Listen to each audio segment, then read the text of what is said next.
Varen sat down on a high plateau, the only bare rock in a riotous rainbow of island vegetation. Huge purple fronds swayed in the near distance, clashing with complete disregard of the color spectrum with red vines, orange trunks, and a bright chartreuse and black checked blooms the size of truck transports. Wow, Shax blinked at the scenery as he unbuckled. I've had less disturbing visions inhaling ethylene fumes. Looks like some giant interior decorator's sample case exploded, Varen muttered. How are we supposed to know what's safe for the cows out there? I don't suppose it matters. Ivana said biomass, so whatever we bring in, she's going to reconfigure anyway. Still. Shax leaned in the doorway, fingers drumming on the metal. Suppose we could take one out there, see what she likes. Yeah, maybe. But I'm driving the loader. You can deal with the stupid cow.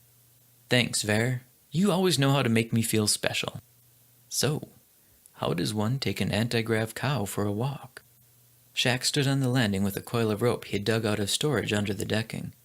He thought he should try to lasso one, the way they did in the old rodeos. It couldn't be hard if humans did it, right?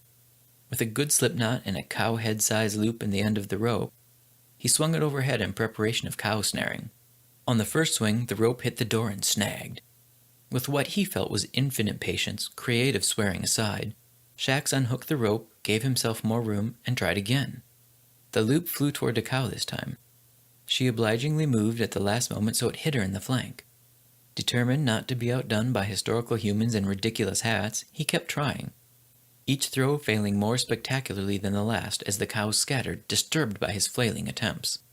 Breathing hard, sweat stinging the wounded line on his scalp, Shax stood with the rope clenched in his fist, wondering if he could manage a flying leap onto one of the cow's backs to simply bring one down by brute gravity.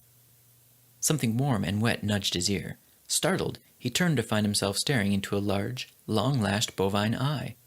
He gaped at her a moment and then managed to slip the loop over her head before she could drift off. Only then did he stop to wipe cow snot off his ear with his sleeve. Well, that was ridiculous.